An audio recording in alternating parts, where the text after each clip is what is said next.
walaashayda muslimadda ahay nabadgelyo iyo naxariis korkaaga ha ahaato. daqiiqooyinkan gudahood waxaan oga dan leenahay in aan wax ka ifino arrimo ku saabsan maradan aan xiranahay oo la magac baxay xijaab ama jalbaab.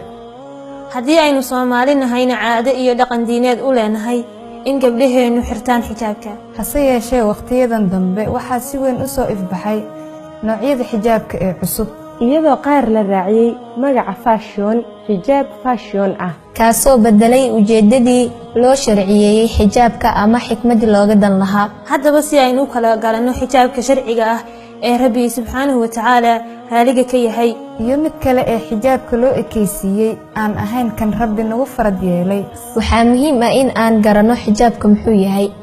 walaashayda muslimadda ahay ma ogtahay khatarta ay leedahay inaad jaahil ka ahaato xijaabka sharciga ah.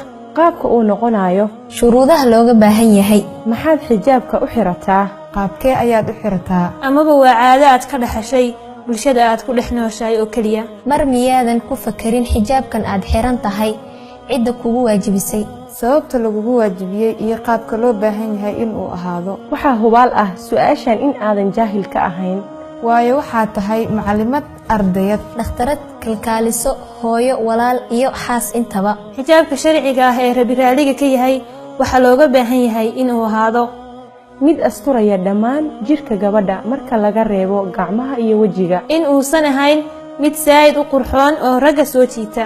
waa in uu yahay mid waasac ah oo uusan jirka ku dhiginin ama soo muujinaynin jirka gabadha, in uusan ahayn mid cadar ama barafuun la soo mariyey, in uusan u ekaanin dharka gaalada ay xirtaan walow meel yar. xijaabku ma ahan dhar la iska xirto oo keliya, ee waa waajib Allah dul saaray dumarka oo dhan, loona baahan yahay inay ka xirato oo jidhkeeda ka asturto cid walba oo iyada aan maxram u ahayn. waxaan joognaa zaman qof walba diinta dhinac yar uu ka haysto, axkaam fara badanna oo diintu amartay in la fuliyo laga tegay. shirqoolada gaalada ay muslimiinta u soo maleegayaan 70% in gabdhaha iyo carruurta loogu talagalay. taa waxaa tusaale inoogu filan heerka gabdhaha zamankan ay marayaan iyo diinta islaamka halka ay ka joogaan. sharaftii gabdhaha iyo guurkii xalaasha ahaa oo hoos u sii degaya. gabdhuhuna badankood ay noqdeen kuwo hormuud u ah fidno walba. ma ogtahay nabiga sallallahu alayhi wasallam inuu yiri sinfaan min ahli naar lam arahuma ba'd, laba sinfi ama laba nooc oo dadka ahlu naarka ka mid ah weli maanan arkin.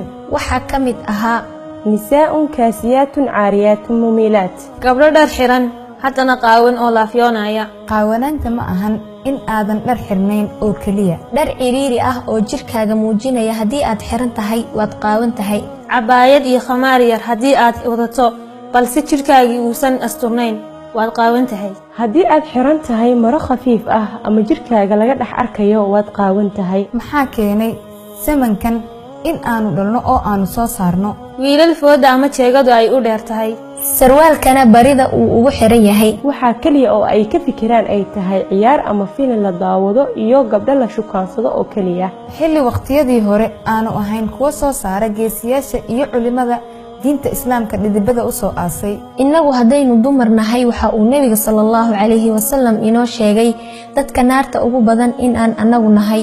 haddii ay marba arrintu sidaa tahay waxaana la gudboon in aan ka fikirno mustaqbalkeena iyo aakhiradeenna. dunida waxaan joognaa muddo kooban, muddadan dhexdeeda waxaana la gudboon in aan raacno awaamiirta Ilaahay. ugu dambayn walaashayda muslimadda ahay xijaabka weligiisa ma uusan noqon waddo lagu soo muujiyo qaab dhismeedka jirkaaga ama lagu soo jiito ragga. xijaabku waa khuduuc iyo u hoggaansamiinta awaamirta Ilaahay iyo in la ilaaliyo karaamada iyo sharafta gabadha muslimadda ay leedahay. haddii sababta kugu kalifaysa ay tahay in aad xijaabka xiran weydo ama xijaab fashion ah oo quruxdaada muujinaya aad xirato, in aad hesho lamaano sharaf iyo ixtiraam leh oo nolosha kula wadaaga. qof walba waxa uu u baahan yahay gabar sharaf leh oo xijaaban oo haddana diin leh. haddaba walaashaydii haddiiba aad dooratay in aad ka mid noqoto kuwa xijaabka xirta oo aad doonaysid raali ahaanshaha alle in aad raadiso. waxaa waajib kugu ah in xijaabka aad u xirato sida Allah uu u doonayo. fiidiyowgan waxaan ula jeednaa oo kaliya in aan isxasuusino waajibka rasmiga ah ee ayna saaran, iyo gabdhaha walaalaheena oo ka fog goobaha diinta lagu barto inay ogaadaan